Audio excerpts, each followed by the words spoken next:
Well, according to my computer, it's 7 o'clock. I'm Lori Woodham. I will be chairing just our public meeting for our Committee of Adjustment this evening. We have two hearings before us today. So it's in our agenda package of 6.2 and 6.3. So we'll start with the first one. So this is a public meeting under the Planning Act to hear comments from the public and agencies and give consideration to application A 2025-05 for a proposed minor variance. The subject lands are located at 7862 Wellington Road 45, East Part Lot 4, Concession 2, Peel. The subject property is 35.95 acres, or 14.55 hectares, and is occupied by a dwelling and farm operation. The purpose and the effect is to provide relief for the minimum distance separation 2, MDS 2, from a proposed livestock facility and manure storage as type A and B land use.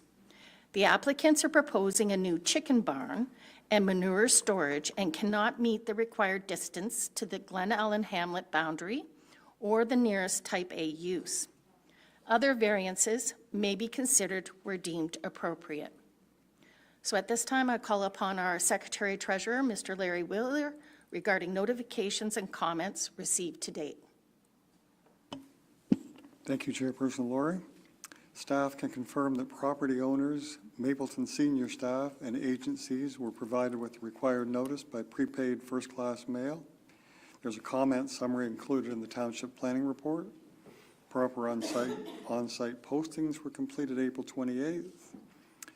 There are source water comments from Daniel Fisher in the agenda with no concerns expressed. And the County of Wellington planning comments are also attached to the agenda. Thank you. Thank you. At this time, I'll call upon our Mapleton planner, Linda Redman, for her comments, please. Thank you, Chair. So this application is to facilitate the construction of a new chicken barn. The farm in question is very close to the Glen Ellen Hamlet boundary, and as a result of that, it kicks it into a type B use for the purposes of doing the MDS 2 calculations. When you have a type B, when you have to classify it as a type B use, it essentially doubles the setback requirements for the new barn. So relief is being sought to allow a reduction in the setback to the Glen Ellen boundary from this proposed barn.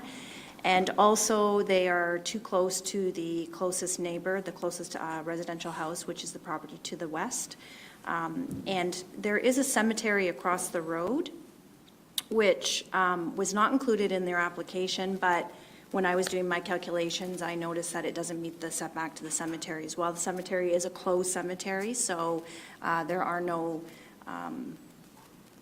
potential conflicts there, but we still have to include it as a type A use in close proximity. So I've included that as part of their another variance for their barn, just to cover it off. The lands are designated in zoned agriculture. The use is a permitted use in this area. We have no concerns with the relief being requested. Thank you. At this time, I'll call upon owner Mr. Metzger or Gary, if you wanted to speak to this, if you have any comments or concerns. If so, you can go to the podium, press the little red button, and you can share.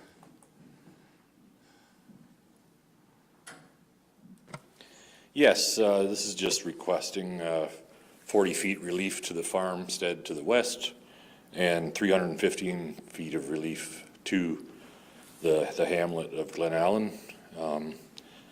Nothing major that he's requiring. He can't meet the setback because of the lay of the land. It just doesn't make sense to build down in the hollow. Yeah, that's my only comments. Thank you, appreciate it. So is there anyone else then in attendance today that would wish to speak for this application? If so, you can come to the podium anyone wishing to speak against this application? Okay, at this time, then I'll call upon our committee members.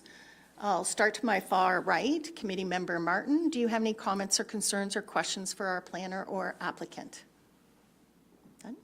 No? Okay. Committee Member Reed? No? Committee Member Ottens? I just have one question. Through you, Chair. I don't know if the picture can be put up on the screen, the photo of the property. It's a little further, there we go.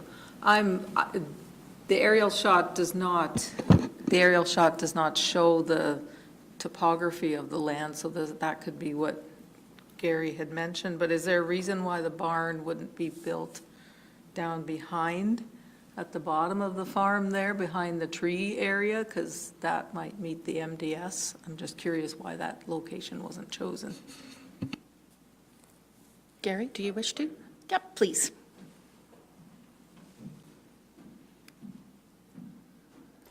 Yes, as I mentioned earlier, it doesn't make sense to build down in the hollow there. You as a farmer yourself know how a farmstead works.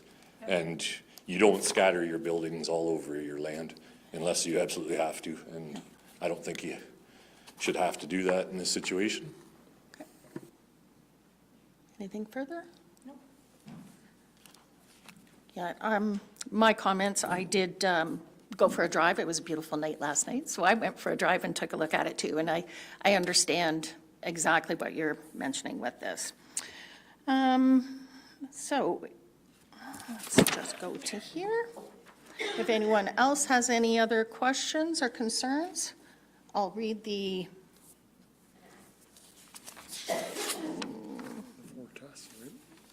yes, but don't I want to read the first and seconder? Okay, that's right. You can do it right here. Move her in a second. Okay, there we go. Yes, sorry. So I have before us that the minor variance applied for in application A2025-05, described as the East Part Lot 4, Concession 2, Peel, municipally known as 7862 Road 45, to provide the relief as outlined in MDS 2 summary table contained within the decision sheet B. And then my decision sheet, does it say what the, here, I'm going to read it from here. Type B use, Glen Allen boundary to proposed of 250 meters.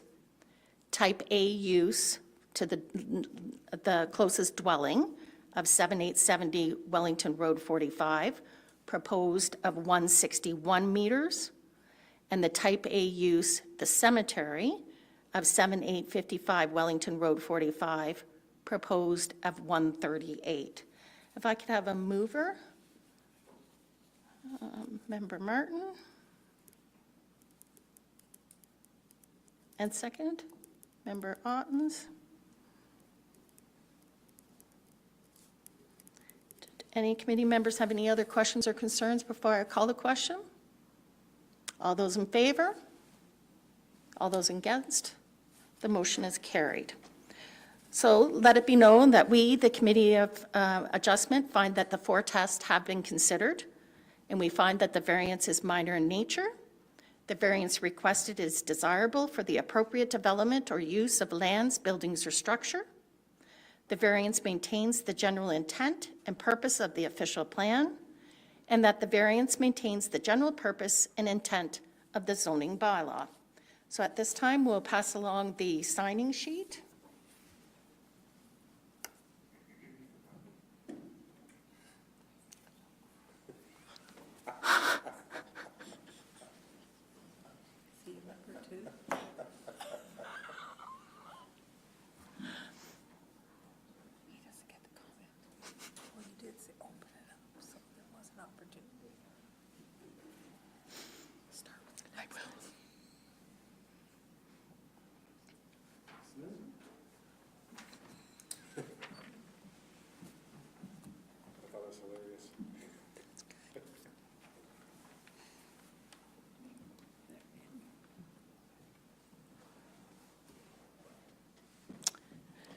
And just for your knowledge, June 2nd is the appeal date. So after the June 2nd, then you'll be in contact with the building department or planning department to go forward. So it's open till June 2nd. You all sign this?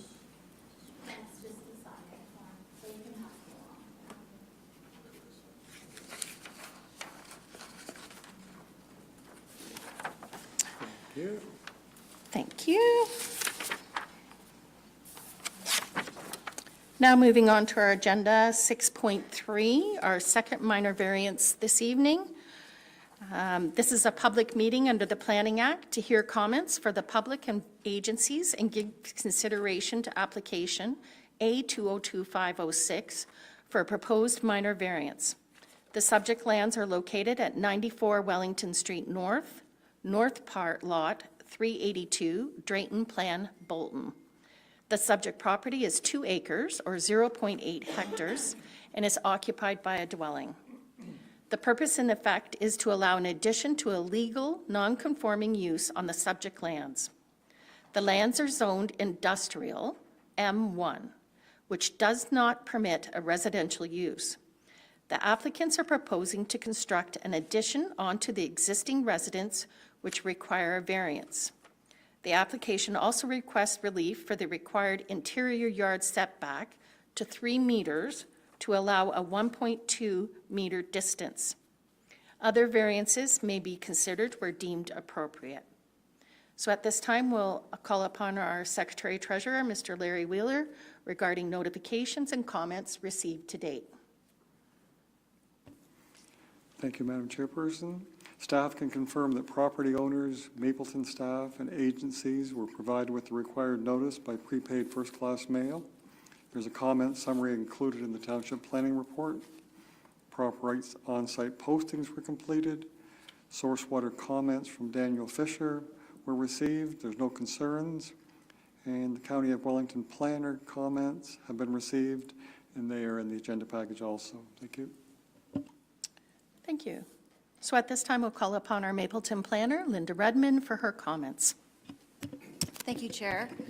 So this application is before the committee because, as already stated, it is an industrial zoned lot. However, there is a residential use on the property, which has been there before the industrial zoning was in place. So it's what we call legal non-conforming. The Planning Act does give the Committee of Adjustment powers to approve enlargements or additions or expansions to existing legal non-conforming uses. And that falls under Section 45 of the Planning Act. So it's a special section just for that. So that is why this application is here. They're asking for permission under 45 of the Planning Act to enlarge an existing legal non-conforming use. Also part of that is the reduced setback for the interior side yard. Because it's industrial zoning, it's a 3-meter setback. It's a dwelling. They want to provide a 1.2 meter setback, which is the setback for residential, if it was zoned residential. So they're maintaining that setback. They just can't maintain the industrial setback. So they do need relief from that as well. So they're asking for a reduction from 3 meters to 1.2 meters. We have no concerns with the request. It is adjacent to an industrial use, however, it's the same ownership, so the conflict at this point in time really doesn't exist. This house is, well maintained. There's no, usually when we have legal nonconforming, the intent is that we want to see that use removed and the use that is permitted or the zoning is brought into compliance. But in this case, the house is existing, it's in good shape, it's not going to be removed anytime soon. So we have no concerns with the addition at this point in time, or the setback, reduced setback. Thank you. At this time, I'll call upon the owner, Scott Newland, or the applicant. If you have any comments or concerns, you may go to the podium and press the red button and introduce yourself and Hi, I'm Scott Newland. Obviously, I have no concerns, but I mean, we own both properties. It's merely my father's 80 years old, and we're trying to bring him closer to the operations, so my mother's less tied down. So we're trying to add a piece on. easy for getting in with vehicles, potential wheelchairs, whatever, it's gonna happen, so. It's pretty simple, and we own both properties, and then probably won't ever split them apart because one's downhill from the feed mill. Yeah. So, thank you. Thank you. Is there anyone else in attendance that would wish to speak to this application? Anyone in attendance who wishes to speak opposed to this application? At this time, I'll call upon our committee members, and I'll call upon our committee member, Davidson, if you have any comments or concerns. I thank you, Madam Chair, and I look at this and I think it's a perfect fit for the Newland family, and it should go ahead. Thank you. Moving across, Member Reed, No comments for me, thank you. Member Martin. I'm a +1 to Member Davidson. Thank you. And Member Ottens. No comments. Yeah, and me neither. So I have a resolution that the minor variance applied for in application A 202506, described as North Part Lot 382, Drayton Plan, Bolton, municipally known as 94 Wellington Street North, to provide the following as interior yard setback proposed of 1.2 meters, and to permit an extension of legal nonconforming use pursuant to Section 45 of the Planning Act, subject to the following conditions: that the relief is for the plans as submitted with the minor variance application. So can I have a mover for that? Member Otten, second by Member Davidson.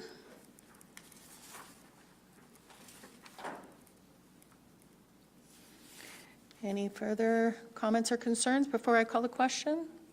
All those in favor? All those opposed? The motion is granted.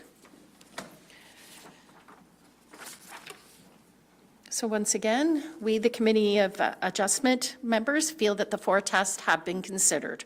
The variance is minor in nature. The variance requested is desirable for the appropriate development or use of the lands, buildings, or structure. The variance maintains the general intent and purpose of the official plan, and the variance maintains the general purpose and intent of the zoning bylaw. So again, June 2nd is the appeal date. So after that, we'll do the circulation of our decision.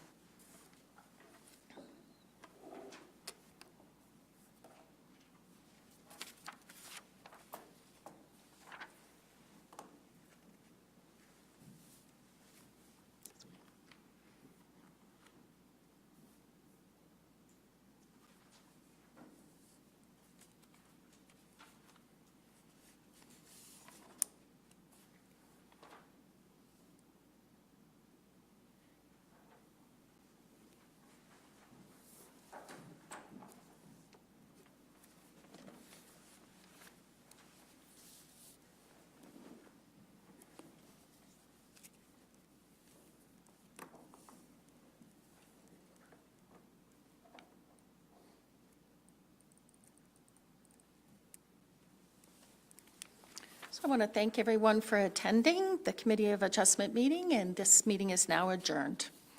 We will now turn it back over to our Mayor, Mayor Davidson, to start our regular council meeting.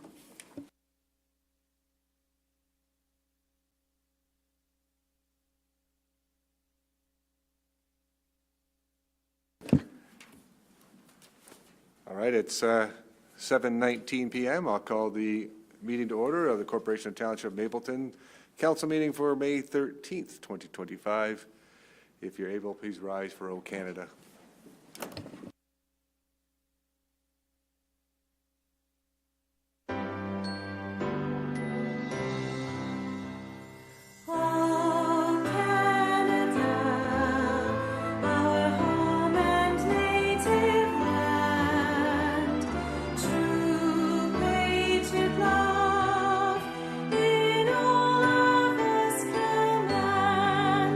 With glowing hearts we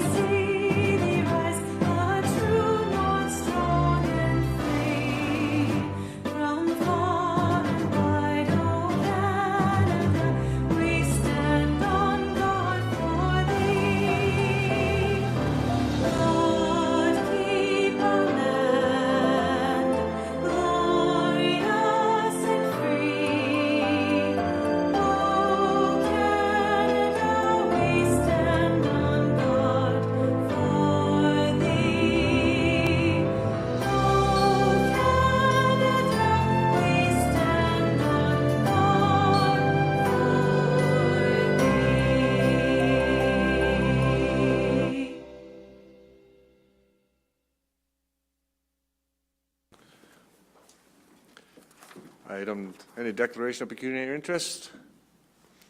Item number 4.1, moved by Councillor Woodham, seconded by Councillor Ottens, that the minutes of the Township of Mapleton Council meeting held on April 22nd, 2025 be confirmed as circulated in the agenda. Any comments, corrections? All in favor? That's carried.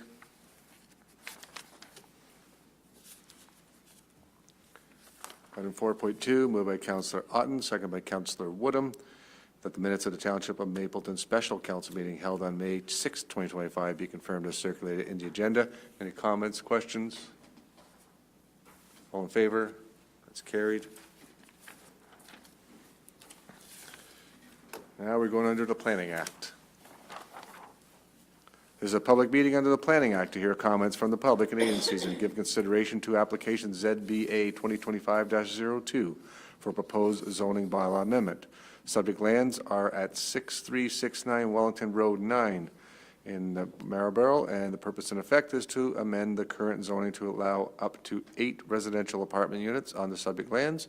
The applicants are proposing to renovate the existing vacant nursing home into 5 residential apartments with the possibility of adding 3 residential units in the future. The existing 4-unit dwelling will remain unchanged. Mr. Clerk, statutory requirements. Thank you, sir. Staff can confirm that property owners, Mapleton staff, and agencies were provided with the required notice by prepaid first-class mail on April 16th. There's a comment summary inside the Township Planning Report. Proper on-site postings were completed April 16th, and the County of Wellington comments from their senior planner dated May 5th are also in the agenda package. And we did have one submission post the agenda being published, and that submission was from Henry and Janet Werner, East Half Lot 1 Concession, 1 Maryborough. And I'll just read it for the record, although it's been distributed to all council members. Attention Township Clerk, this letter is to express our opposition to the proposed zoning bylaw amendment for the property legally described as Part Lot 1 Concession 1 Maryborough. Minimum distance requirements were not met 20 years ago when the original owner of the nursing home, Mr. Martin, wanted to expand. We believe that still holds true today, and therefore expansion shouldn't even be considered. Point 2, the original 100-acre parcel has already been divided into 3 separate packages: a residential property in the bush, a residence constructed on the middle of the 100 acres, and the nursing home constructed at the front 100 acres. These divisions should never have been allowed in the first place. Point 3, Mapleton Township is a very strong agricultural community in Wellington County. It boasts of every sector: dairy, swine, poultry, beef, garden centers, etc., from very large operations to very small operations. We believe that it is council's responsibility to continue to encourage agricultural growth without urban hindrance. A residential complex, the size of the one that is being proposed, will hinder the neighboring farming operations. Whether through future growth opportunities due to such close proximity to all neighboring farm operations, or just dealing with non-farm neighbors complaining about undesirable farm practices such as spreading manure, residential apartment complexes belong in an urban center, not on prime agricultural land. We trust council will make the right decision and continue to put agriculture first. We request a notice of decision. We are, in writing, requesting notification of council's final decision regarding the proposed amendment. We will be unable to attend the meeting on May 13th. Please accept this as our official opposition to the proceedings. Thank you, Henry and Janet Werner. Thank you, sir. Thank you, Mr. Clerk. Planner, Linda Redmond. Thank you, Mayor. So this is, as already stated, an application to amend the existing site-specific zoning on the lands that currently allow a domiciliary hostel, which is a nursing home, with up to 30 residents, including staff. That's the current zoning. There's also a separate dwelling on this property that is allowed to have up to 4 residential units within it. I believe right now there's 3. The zoning allows up to 4. So the applicant is newly purchased the land and would like to renovate the building and turn the building into 5 apartments. One, I believe, is a 2-bedroom, and the rest are 1-bedroom. And would also like to retain the option of putting an addition on the building at some point in the future for an additional 3 units. So a total of 8 residential units, and then also maintain the 4 in the other building. The zoning has been in place for many, many, many years for this domiciliary hostel. And so, because it's very specific, they do need this zone amendment to allow it to be changed from one residential form to the residential form that they want to put it into. The lands are designated prime ag. If this was a new use being introduced, then it wouldn't meet the policies of the prime ag with a multi-residential use like that. However, because it's existing, the official plan does provide for what we call status zoning. When you have a property that has a zoning on it that is not something that would be permitted under the current official plan, you can, the local council has the authority to amend that, change it, keep it, as long as it's similar to what's there, they can continue to allow it to be in existence and have it modified somewhat. So that's what this one is being applied under. With respect to the MDS, there is a guideline in the MDS, Guideline 10, I believe it is, that essentially says, yeah, it is Guideline 10, that exempts MDS requirements from a use that is existing that already is zoned to be allowed to be there. So it basically, it's assuming that the MDS would have been dealt with when the initial use was brought into onto the property. In this case, this use has been there a long time, so I can't speak to whether or not the MDS was calculated and whether it was done properly, but regardless of that, the current MDS guidelines do provide for this exemption, and we've applied it in the past for other uses. We are being consistent with the approach of applying it now, and so I did not do an MDS calculation because the guidelines don't require me to. The other thing I'd like to mention about this property is it was subject to a consent in 2013 when they severed off this property, the domiciliary hostel property that you can see is an odd shape. If maybe we can put the map up on the screen, that would be helpful. That was a surplus farm dwelling severance. The aerial, go up a few more. Thanks. There we go. And so the remaining land, the farmland, is zoned to restrict any residential development on it. So that is the explanation for that property existing right now. It went through that process. We have no concerns with the request. In my planning opinion, I feel like the use that's being proposed is actually perhaps less, what's the word I'm looking for? Up to 30 residents is what's allowed now. I think with this change, there'll be less. It'll be less people living there, less conflict for the surrounding agricultural operations. And it provides a great opportunity for some affordable rental accommodation in our rural area, which we all know is in high demand. So it's a great opportunity to retrofit and reuse an existing building and an existing use to accommodate this type of development. Thank you. Thank you, Linda.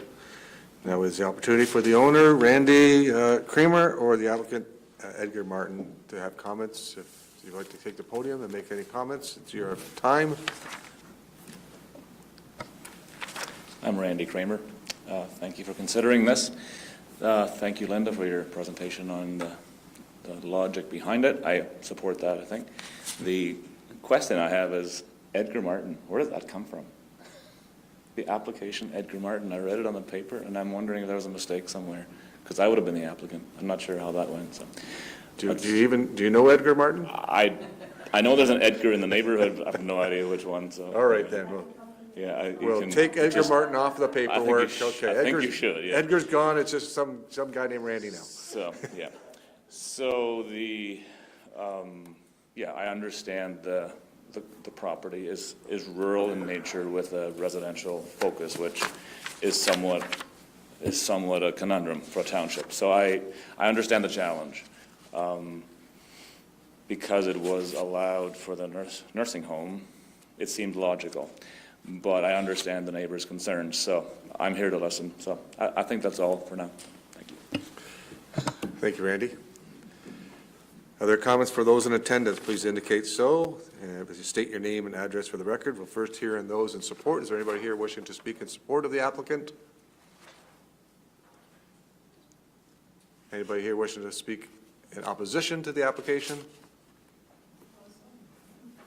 Go up to the microphone. Please state your name and your address for the record. Good evening. My name is Jen Joy, and this is my husband, Jamie. We live at 8218 Perth Road 140, which is Wellington Road 9. We are here tonight as the landowner of the agricultural property that completely surrounds the nursing home property, as we'll refer to it, as well as the farm immediately across the road to the east.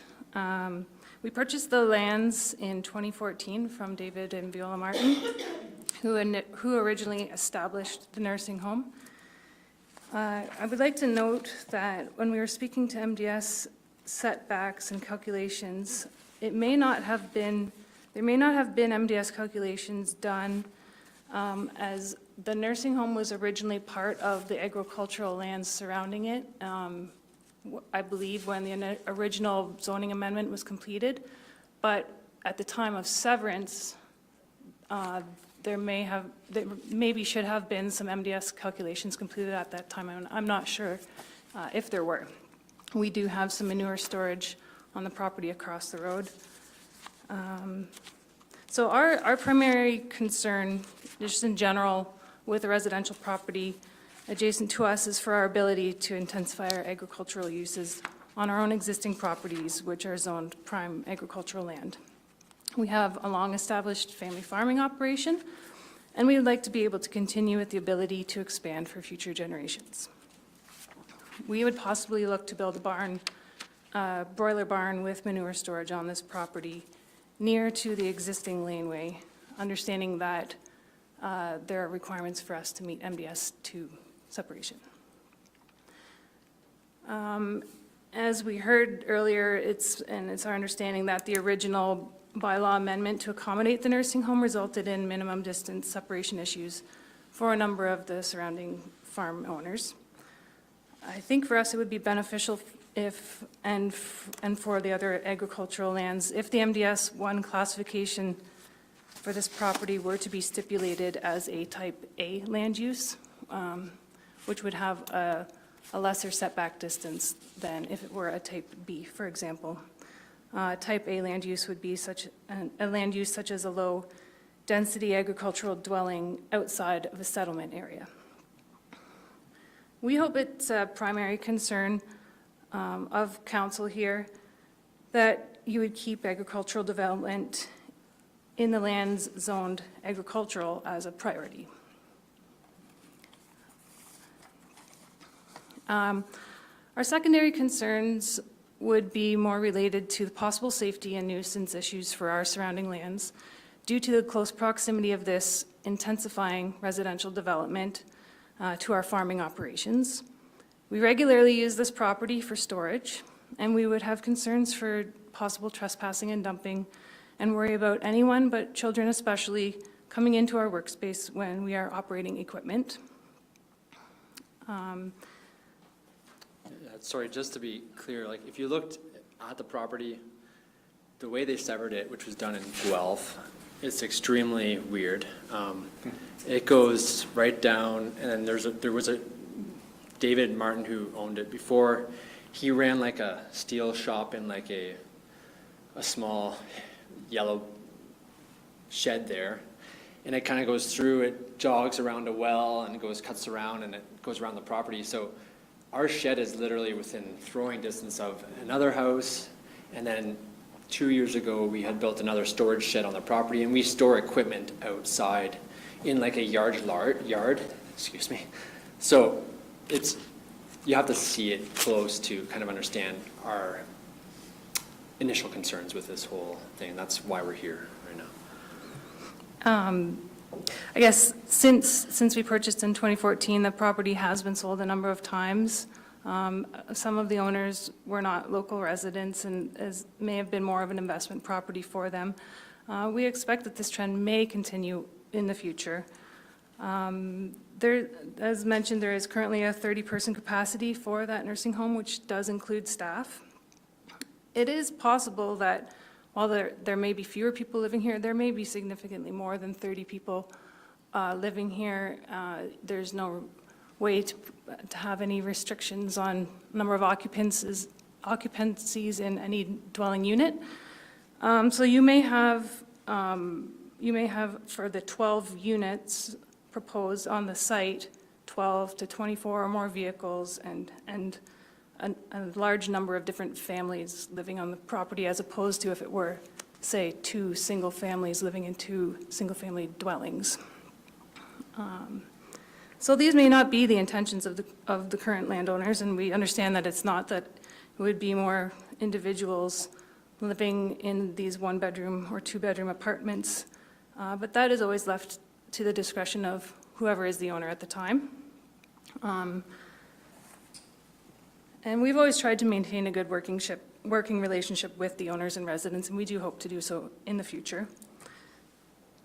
So if this property were to be granted, the amendment for a change to apartments and 3 additional units be added, we have the understanding that since there would be more than 10 units on the property, a site plan approval would at that point be triggered. And if a site plan approval were triggered, we would hope for the consideration of fencing being added to the landscaping plans, potentially for drainage from the site to be dealt with on-site. Another thing to note is the existing laneway is also in pretty close proximity to a very busy and historically dangerous intersection, which may also become a listable truck bypass route. There are times when southbound traffic is stopped past the laneway, and so with this intensifying residential use, which may have 12 to 24 vehicles regularly using the driveway, there may be concerns about traffic impact and safety.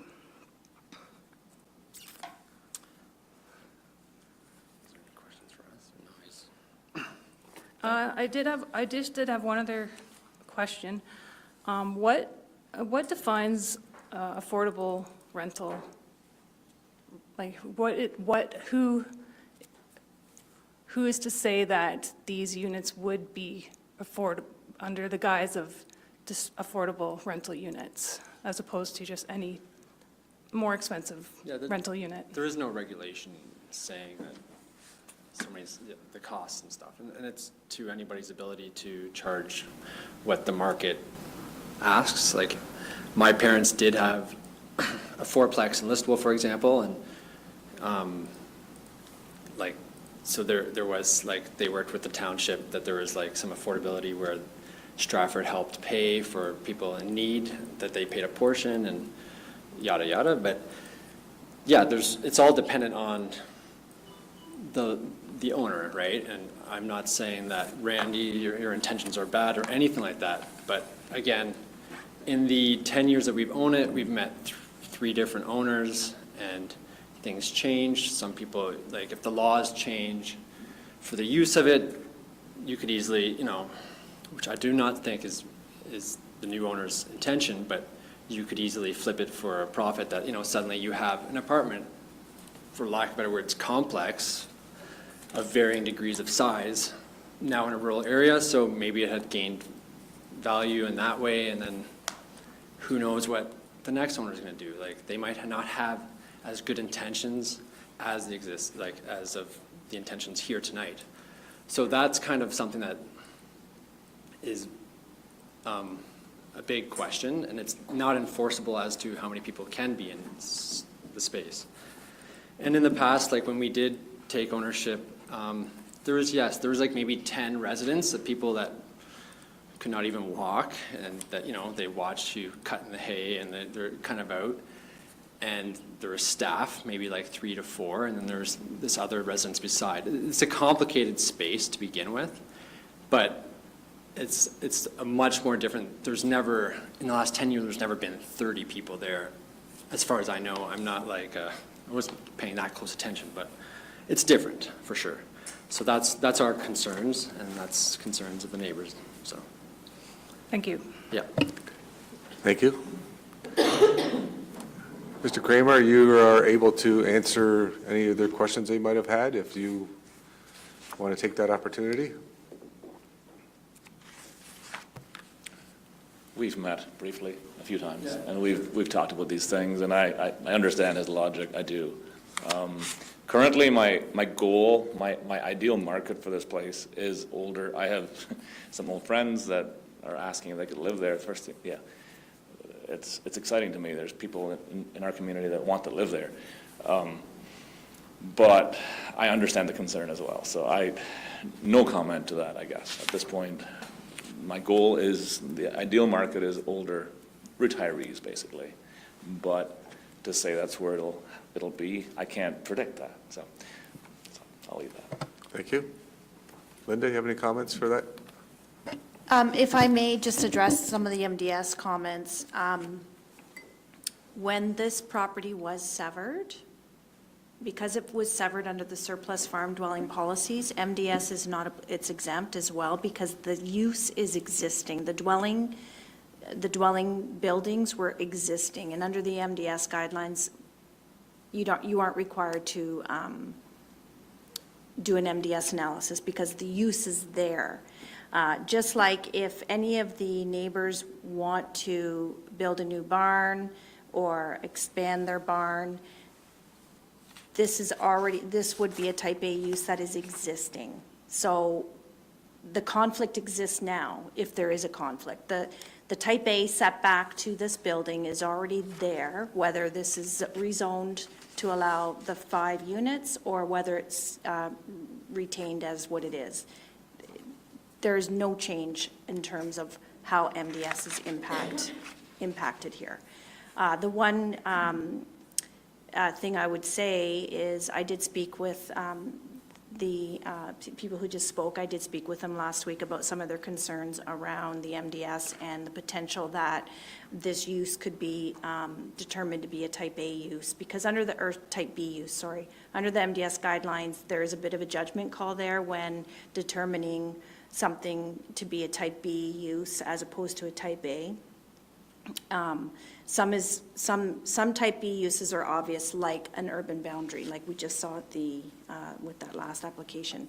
But there's also some situations where if the use that's in close proximity to the barn expansion or the new barn has a high number of people or gathering, or, you know, they have different words in the guidelines, can't think of them off the top of my head, but for instance, if it was a big commercial use where there's lots of people that potentially could be there at any one time, we are to determine that that's a type B use when we're doing our calculations, our MDS calculations.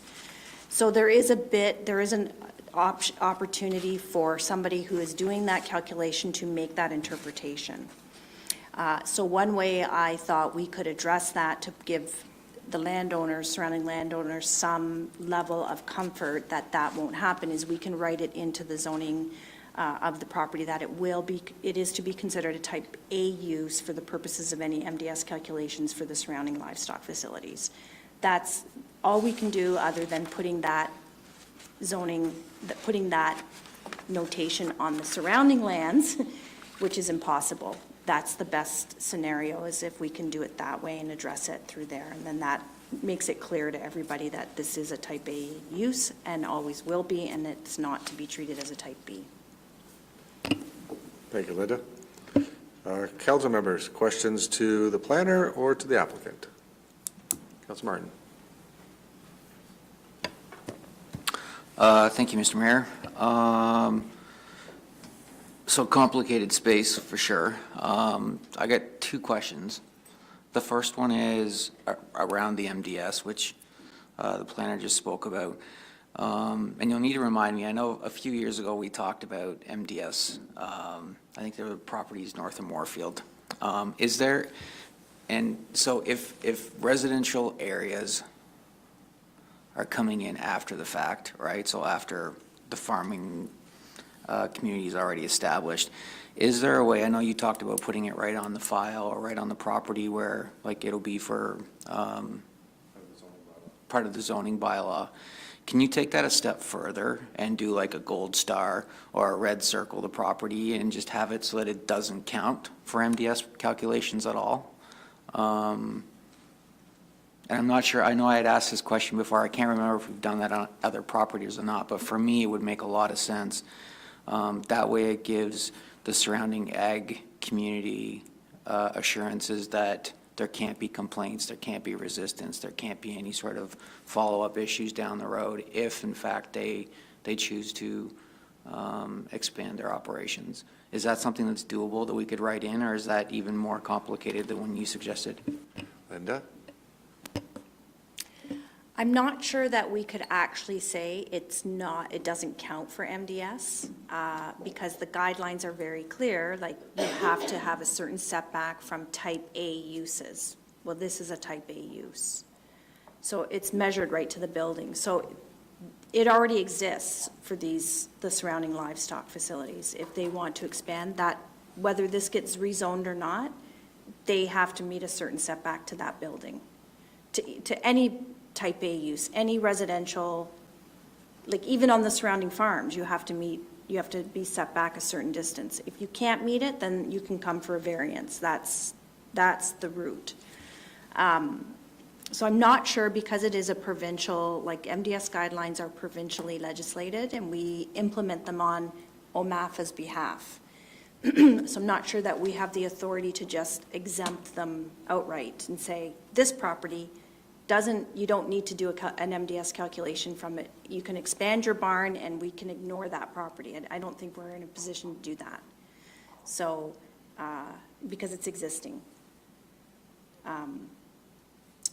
And there was another part to your question, I've forgotten what it was, or did I answer it? Second question?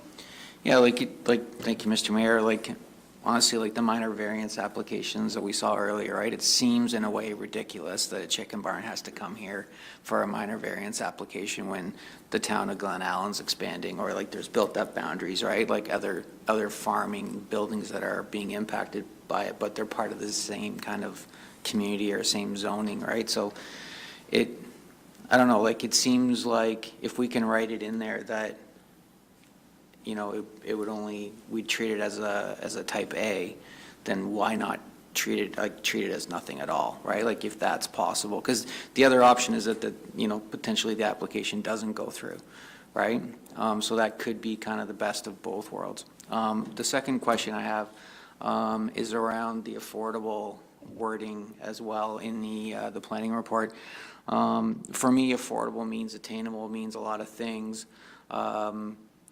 Is it, or could it be fair to assume that perhaps that word was used rather loosely in the report, that it's, or is there in fact a relationship with an agency that will make this, rent geared to income or attainable or affordable or social housing? Is there a relationship that you're aware of, or is it more like just desirable rental properties that you meant? Linda? Definitely, the term affordable was used in the sense that it's rental.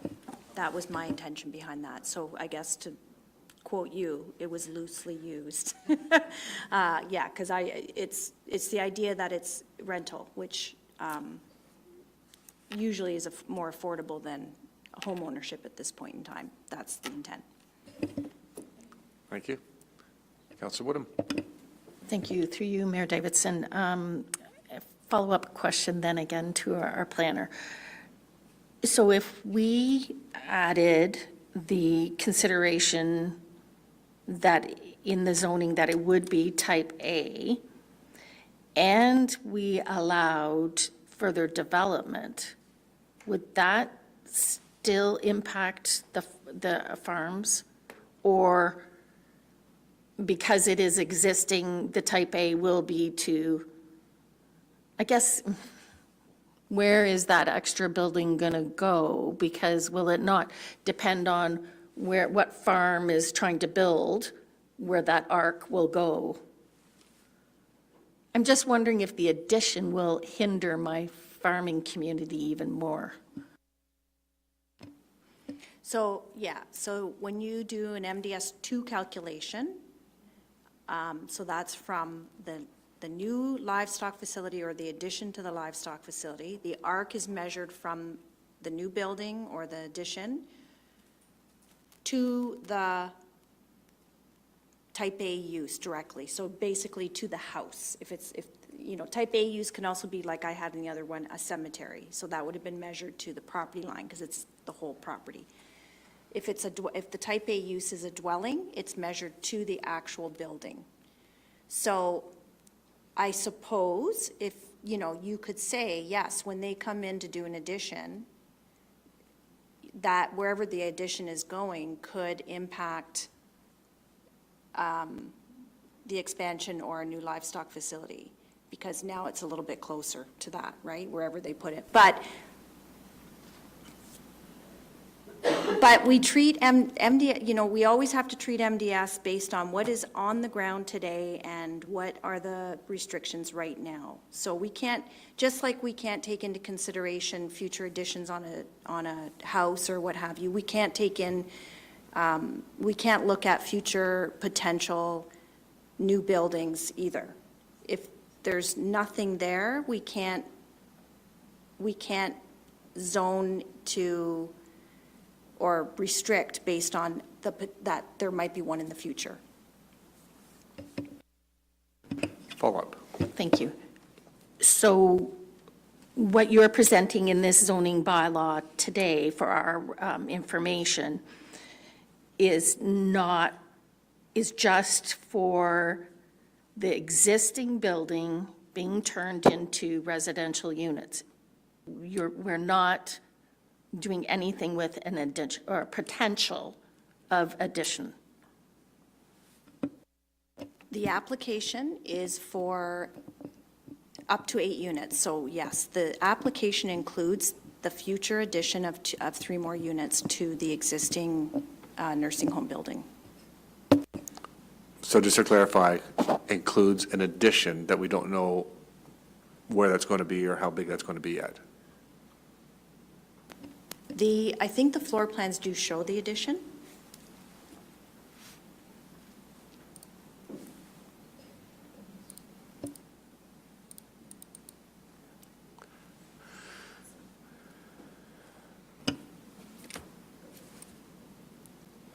Here, what does we look? I have for the another question. Floor plan and addition. Page 26.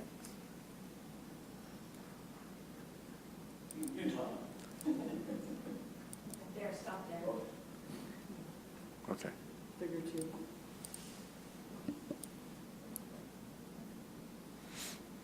2. So then the MDS would be from the surrounding building or proposed building with this piece. Only if that building is there. So the measurement is taken to what's on the ground at the time that the application is made. Okay, So go ahead. through you, Mayor Davidson, so, I don't know, if it just feels like now we're saying 2 wrongs is going to make it right. I don't know. I wouldn't support the addition then, because then I feel that we are tying the existing prime agricultural land that's surrounding it. So wherever, I don't know how young your family is, but perhaps when your children are of age and they want to expand and you build your barn, and then all of a sudden now there's that addition and now your MDS YARC, it's constricting them even more. That's where I feel since we have to, it's existing, I understand that we have to follow there is no MDS for the existing that's on there, but the farmland has to follow the MDS.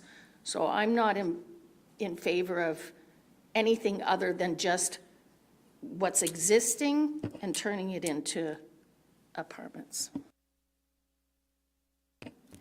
Can I just, what do you mean two wrongs don't make a right?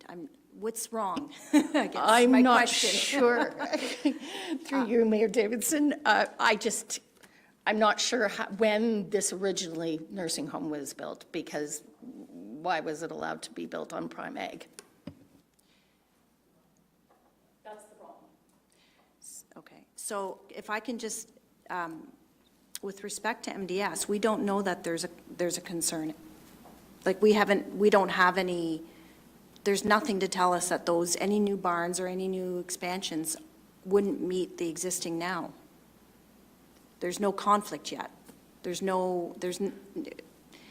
could meet them. It could meet it. We don't even know.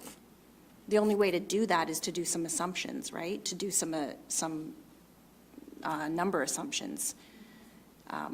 So, you know. I see where we're going here. So if the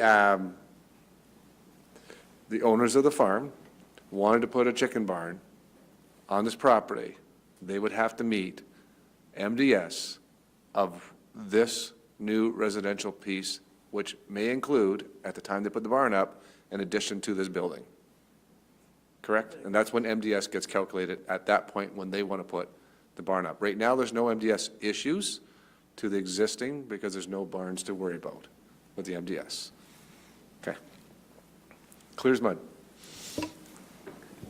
Go ahead. Thank you, Mr. Mayor. So I understand that, but we would also be foolish to allow changes to this particular property, knowing that it is, I'll use complicated again, right? Because that's really what it is. There's a reason these types of properties are in the built-up urban area, not in the country, or in prime ag lands.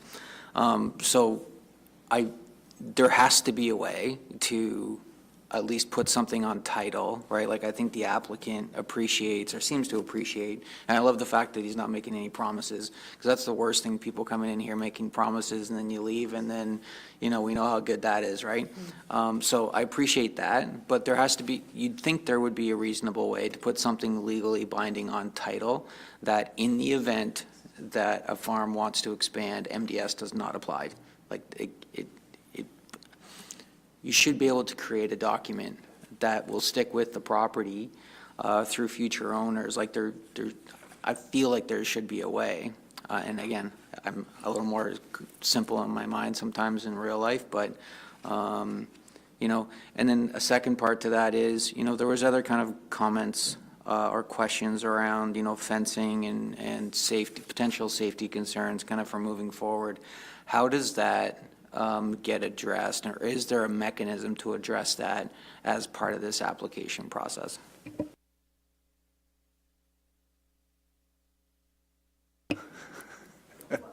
Go ahead, Linda.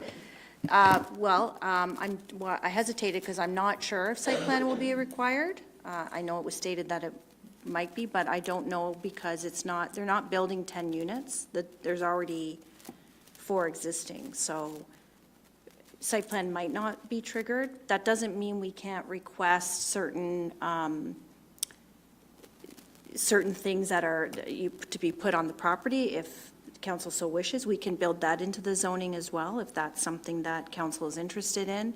We can also require it at time of building permit. Just because site plan isn't required doesn't mean we can't ask for some additional site improvements. I do want to add, Mike did point out to me that with respect to the MDS, just for clarification, if you're looking at the aerial on your laptop there in my report, there are 2 residential buildings on that property. The MDS setback is to the closest one. So depending on where a new barn or an extent, like this addition might not even impact, because there's a dwelling very close to the northern part of the property, close to the existing shed. So that MDS setback would go to that house. And then the other MDS for all the properties on across the road and to the east would all go to the existing dwelling. So the addition would only impact possibly properties across and further out, which are quite a distance away. So not too sure that there would be that big of an additional impact. I think the impact already exists, is my point.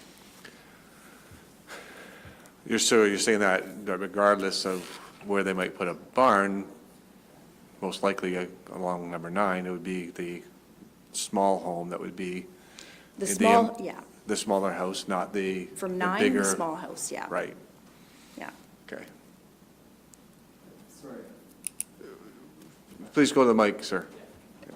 We want to hear from everybody and get this, because this is a. Yeah, it's just this is very a real complicated. difficulty Yeah. for us.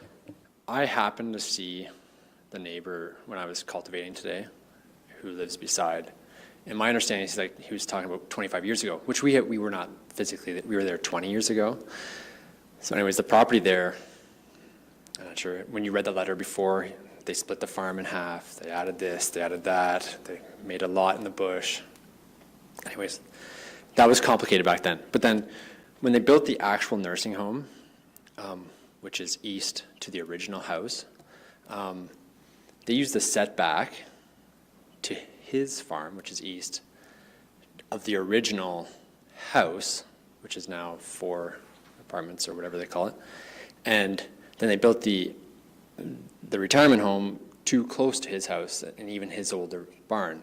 And my understanding is like, if you were to draw a circle around that existing, like I think his barn is within 150 meters of it. So like if it were to burn down or anything, there's complications with that as well. So that's, yeah, again, there's like 100 moving things here. That's all I have to say. Are you referring to the barn that's across the road on 9 there, from the picture that we're seeing on there? No, it's actually right If you could point to it. right below the mouse. Yeah. There? Okay. Yeah, like, so. That was the existing, and this is the barn. Yeah, I guess it might affect this first one. I don't know. This distance here is very close. Okay. I believe this landowner, the farm owner is also having difficulties meeting minimum distance setbacks as well. Like right now. Okay, thank you. So there's already issues with MDS with existing properties that are there, so it's, The conflict exists. yeah, Property south, which is not my business, but he's trying to do some addition there too, and that's causing issues. But that's his thing. go ahead, The conflict exists. yes. This isn't making it worse. That's what it was showing, the conflicts I just there. did a quick measurement to the barn to the east, and it's approximately 240 to 245 meters from the domiciliary hostel building, which is the closest type A. Well, actually, I shouldn't say that. There could be a closer one across the road. I'm just looking at, yeah, see? Anyways, 240 meters is good, like, that's a good distance, so, So regardless whether there's an addition or not, there's already conflict that's here for all the neighboring farms in this place. And of course, you suggested that we write into the zoning bylaw about the MDS. Sorry? Type A. Not wipe it out completely, because apparently we can't do that, even though it does make sense to be able to do that. Maybe we should talk to the province about it. I was just going to say that I'm more than happy to check with OMAFA to see if that's something that It's is possible? possible and they would support, because ultimately, I mean, they could appeal it if they're not happy. I've never seen them do that, but we're messing with their legislation, but I can certainly ask. Okay. An ask is good. Further questions? You can see what we're struggling here Go ahead, back up to the mic, Randy. I kind of heard something early on about two questions tonight. One is the addition, and one is the switching of the domiciliary, what do you call it, hostel, to apartments. Would it make council's life easier to look at it as two separate things? I guess that's my question now.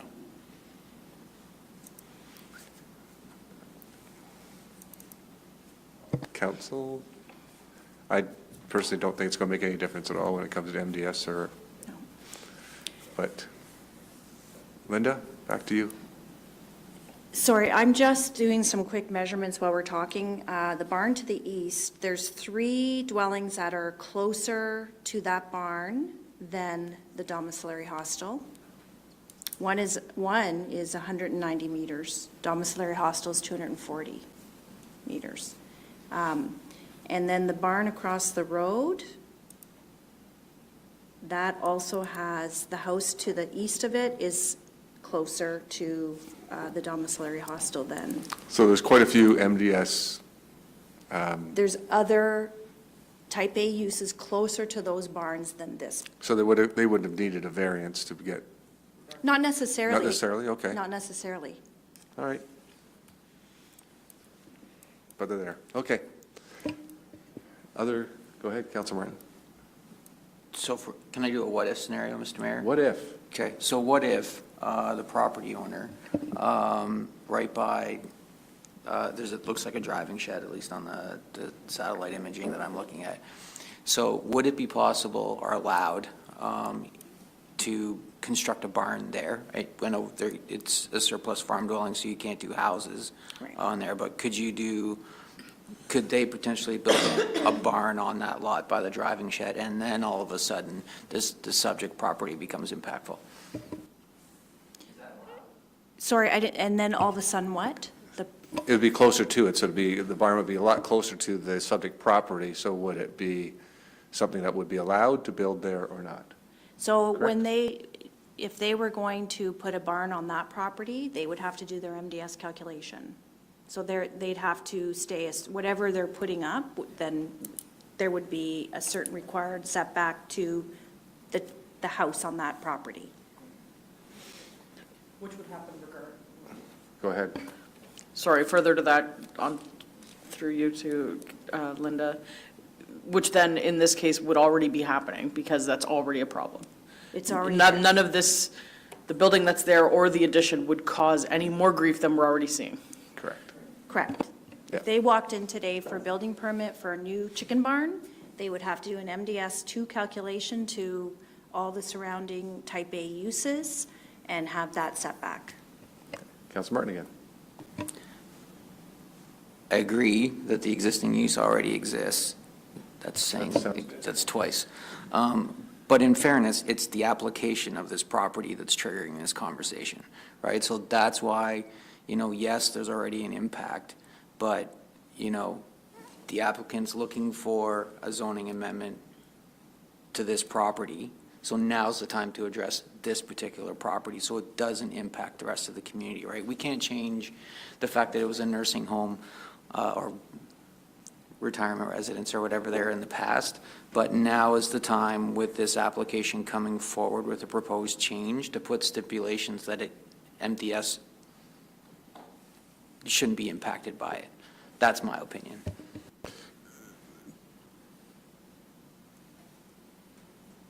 Randy, there's people currently living on this property?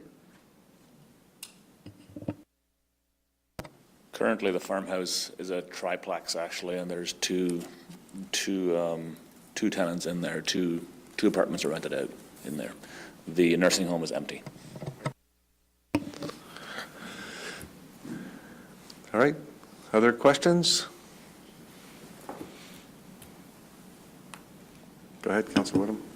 Thank you, through you, Mayor Davidson. So perhaps, can we defer this until Linda can confirm with OMAFRA whether we can have something written in, or I'll ask the planner, what direction would you like from us today? So if we can get through the public meeting, and then we have a resolution here that we could ask for to give direction to the planner at that point on the resolution. Okay? Any further from council on any questions on this public meeting? Anything further? Okay, would all interested persons please attending provide their full name and address? I think that's already been done. This public meeting is now concluded. Thank you for attending the public meeting. I do have a resolution here moved by Councillor Woodham, second by Councillor Ottens, that Township Mapleton Council receive for information planning report ZBA 2025-02, 6369 Wellington Road 9, Part Lot 1, Concession 1 in Maryborough. Before the meeting, we had added a new piece to this, which probably is not going to fly, so I'm not even going to mention it. Councillor Woodham, you have a suggestion for the planner that, go ahead. I'd like us to present it to OMAFRA, whether we can do site-specific, is that what I'm asking for? Or zoning for the surrounding farm, prime ag? So you want staff to check with OMAFRA to see if we can exclude this property from MDS, from an MDS setback, essentially, right? Thank you. Yeah. Okay. Go ahead. Through you, Mayor, by doing that, are we going to defer this then until Linda is able to come up with that information and come back to council again? No, we don't need to defer it. We can just ask the planner to check with and then they'll come back with information to us. Yeah. We don't need to defer it. It's going to be received for information and just written down. And that staff check with OMAFRA if this property can be excluded of MDS, was it? Type A, type, MDS exclusion. well, Excluded from the MDS calculations for the surrounding livestock facilities.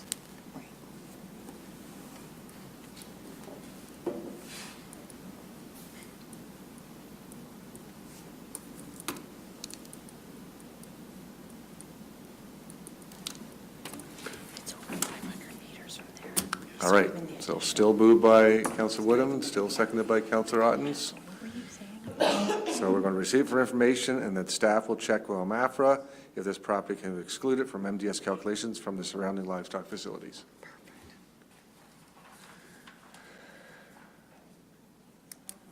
Does that work for council? Okay, all in favor? That's carried. Thank you all for attending. We're going to have that checked and brought back whether it can be excluded the property from MDS calculations through the Ontario government. We're trying to do our best to be respectful of what you're doing and respectful of the farming operations in the community as well at the same time. Thank you all. Thank you. That's a great word. A great description. It All right, was. moving on to item number 8. We have the accessibility. Hang on a second. I still have 6. Okay, don't need these. Okay, so we have item number 8. We have the Accessibility Advisory Committee minutes there for you.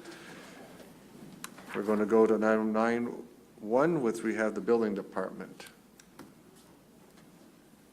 That's what it says on my board here, building department. Go ahead. The reason I left that in there was just because if Manny was here, he would make a note that he would probably comment that we would normally present monthly statistics, but they're simply overcapacity and working on reality rather than doing reports. So they'll do it next meeting. Well, thank you, Mr. Clerk. We didn't need Manny to tell us that. You did a great job. And Mike, don't look like a deer in headlights. I said, the building department. He's like, oh my gosh, what am I saying? We'll go to the finance department then. Where's our finance department? We have them online? Yep, I'm here. All right. You going to give us a report? I can, yeah, thank you. Through you, Mayor Davidson, first of all, sorry for not being physically in attendance this evening. I'm away on conference with the Canadian Network of Asset Managers, but glad through the support of our IT manager there that I'm able to still be present and listen to the riveting part of the meeting so far with these planning matters. So my report's the first one's our report's the first one's fairly straightforward. Simply a report seeking approval from council for the mayor and clerk to execute the transfer payment agreement. This transfer payment agreement, as you're aware, is for the Housing Enabling Core Services funding stream, which we were successful, Mapleton was successful in receiving just under $1 million of funding that's going towards Side Road 15. As part of that transfer payment agreement, we're required to pass a council resolution that authorizes the mayor and clerk to execute that agreement. That's why this report's in front of you. Once it's executed and gets into the hands of the ministry, we'll reach milestone 1, and they'll transfer 25% of the total grant into our accounts so we can start paying the costs associated with Side Road 15 works. Here to answer any questions you may have. Thank you. The resolution is moved by Councillor Otten, second by Councillor Woodham.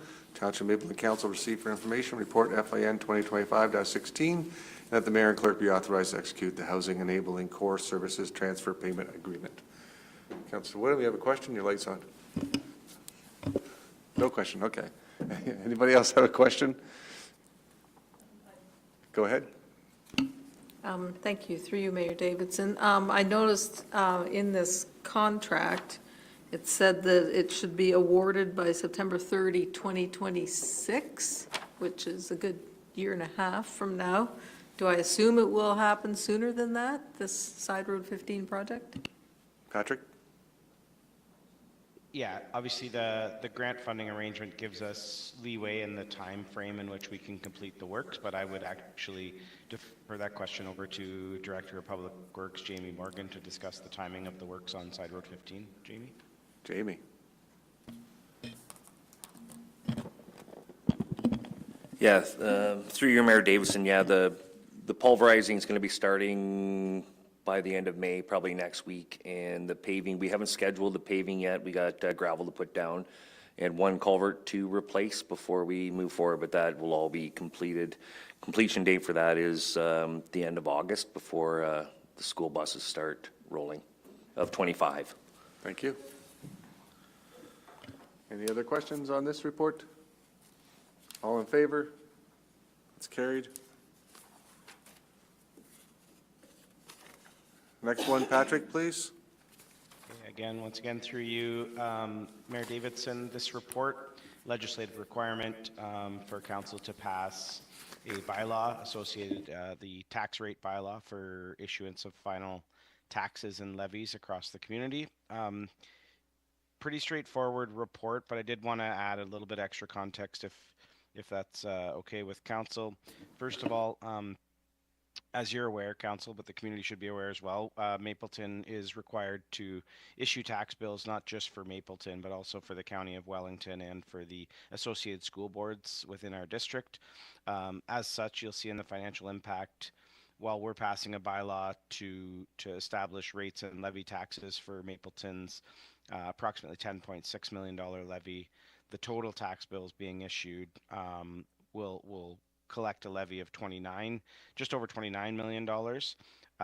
So based on each dollar that's levied, 36 cents of every dollar that we collect at Mapleton goes towards Mapleton's tax-funded services.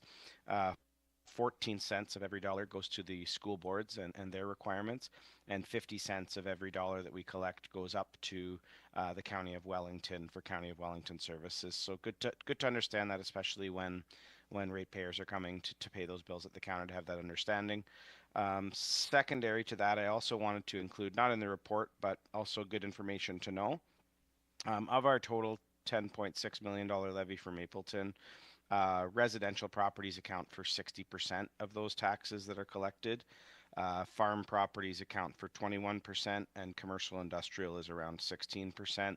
The remaining 3% is for pipelines, other tax classes, but it's also good to have that context.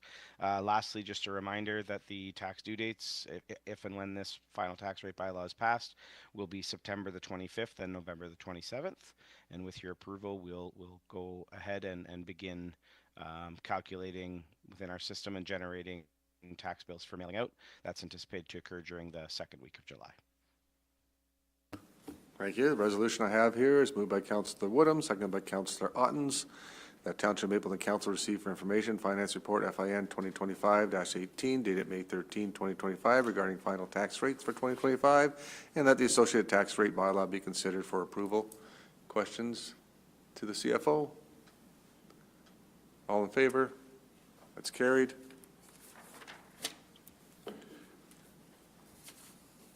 And that means he's done. Thank you, Patrick. Thank you. I'll still stick around.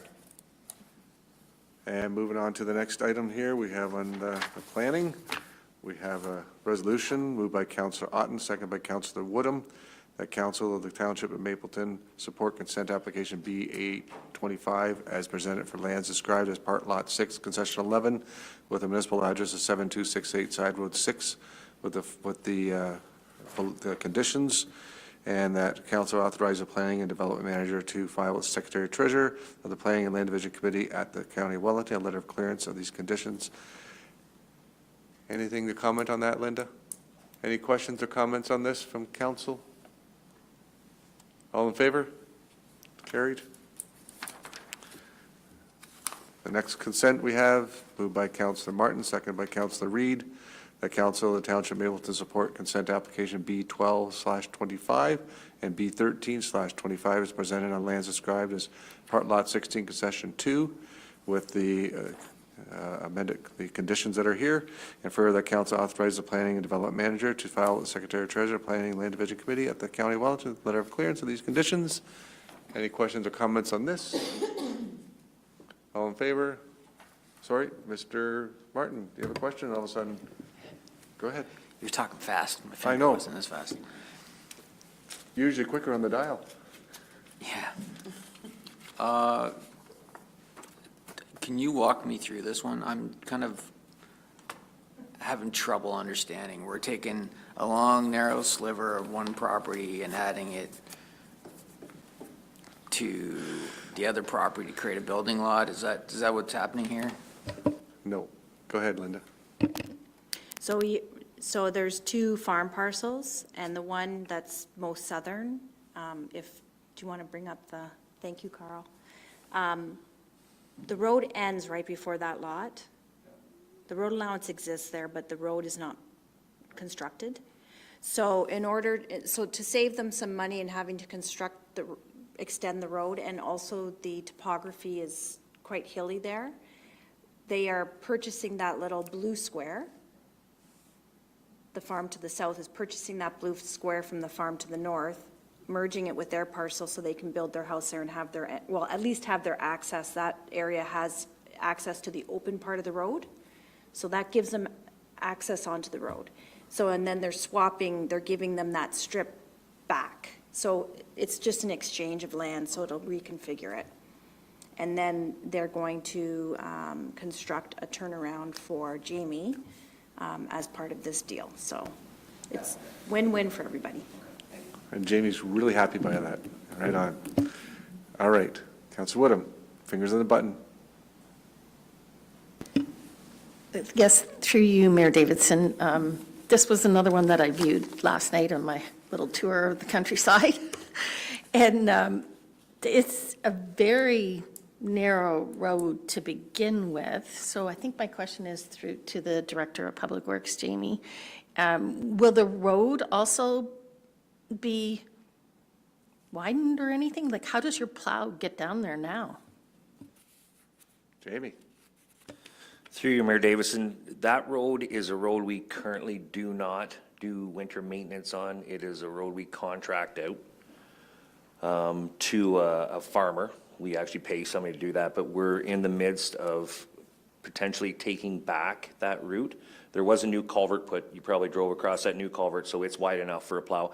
We have several roads like that we're actually taking back now that are a little bit narrow, but the plow can fit down them. And the reason for the turning circle, I do have our engineering firm that does a review on this, making sure that the plows, the garbage trucks and fire trucks and that can all turn around on the end. It's being built to a municipal standard. So yeah, a little bit narrow, but our equipment can make it down there, and it will, the cul-de-sac or the turning circle is gonna enhance the road. But yeah, we have no concerns because it's a very low volume road. Thank you. Go ahead, Councilor Reid. Through you, Mayor, to the Director of Public Works, this is the road that we had discussed, the sign was at the end and cars weren't going down or servicing that house, even though, or like a tow truck couldn't service it. Is this that same side Road 19? Where they're doing this, just past the one farmhouse? Maybe? Maybe. Which will I'm this- drawing a blank, sorry. Through you, Someone Mayor. got stuck in a tow, they went to the house, a nurse did, and then they couldn't get past that house. And the tow truck said they wouldn't come down because we don't service this road was at the end of the road and not at the house, Through Mayor Davison, that might have been the other side, the other end of side road 19. which has a similar problem. Yes, so sorry, yeah. Okay. That was the This other is end the of 19. opposite end of it. Opposite Okay. end, yes, sorry. Same problem. Thank you. Yes. We're clear now. Thank you. Yeah, yep. All right. Other questions? All in favor?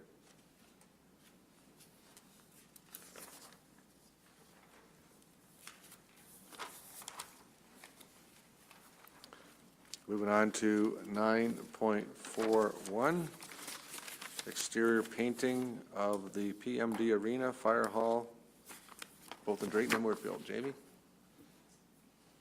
Thank you, Mayor Davison and council. As part of the 2025 capital budget, these three items were included in that.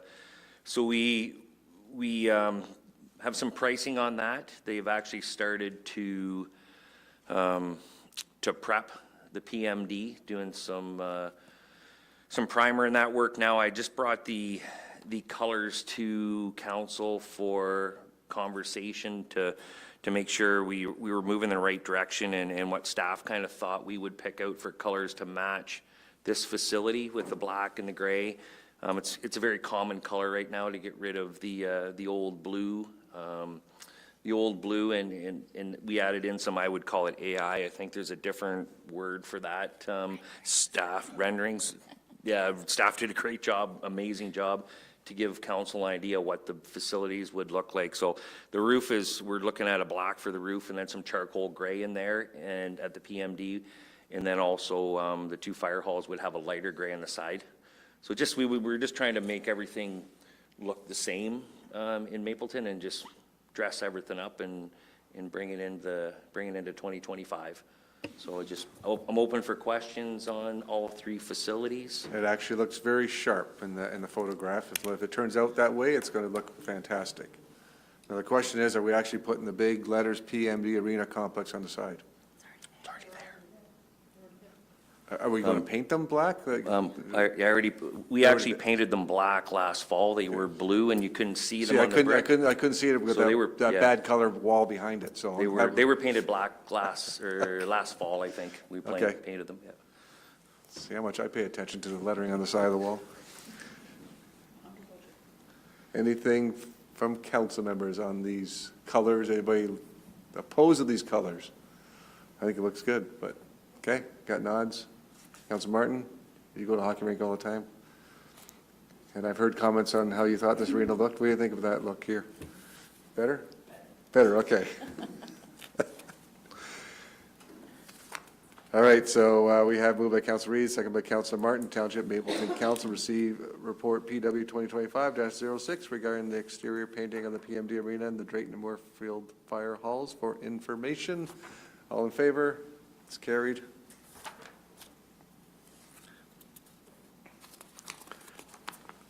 Going to item 10 point, hang on a minute, where am I now?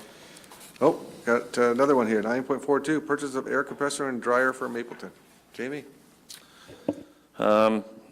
Thank you, Mayor Davison, Council. This is, brought this to council because we will be digging into the reserves, and the new treasurer prefers, if council's aware, if we're going to be digging into reserves on expensive items purchased like this. This is kind of a, we have to do it. I started in July of 2024, so new treasurer. Go ahead. You're still new. So they, no, I appreciate Patrick's help with this kind of stuff. So it's kind of a have to do. We did get one temporarily in there so we could finish the discharge season this spring. That discharge season's done, so I'd like to get this purchased and get it installed this summer for October 1st when we start discharging again. Very short window, very small amount we can put out, so it's a very, very crucial piece of equipment for our sand filters. Thank you. Resolution moved by Councillor Martin, second by Councillor Reed, that Township Mapleton Council receive Public Works Report PW 2025-07, dated May 13, 2025, regarding the purchase of an air compressor plus dryer for Mapleton wastewater treatment plant, the lagoons, and that council provide approval for the funding required for the purchase. Comments or questions? I know how much our CFO loves these in-year adjustments to our budget. No comments, no questions. I'm taking a little bit longer, so I'm not accused of going fast. All in favor? That's carried.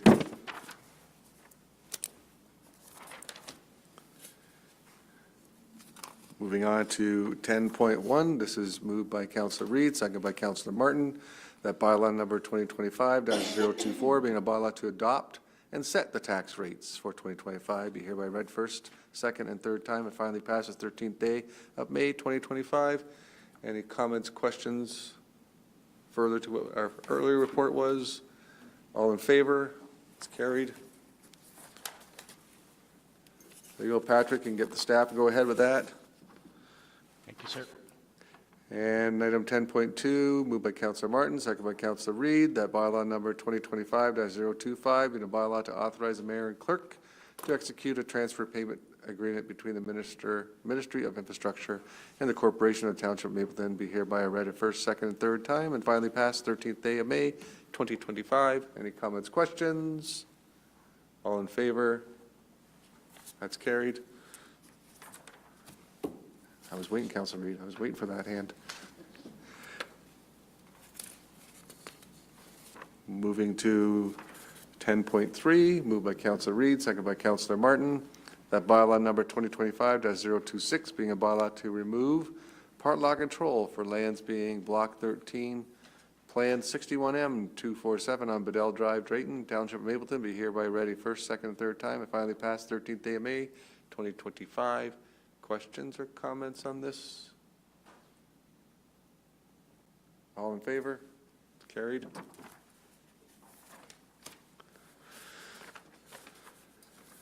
We have nothing under council's direction, a number of, number 12, all kinds of correspondence there. There's 15 of them.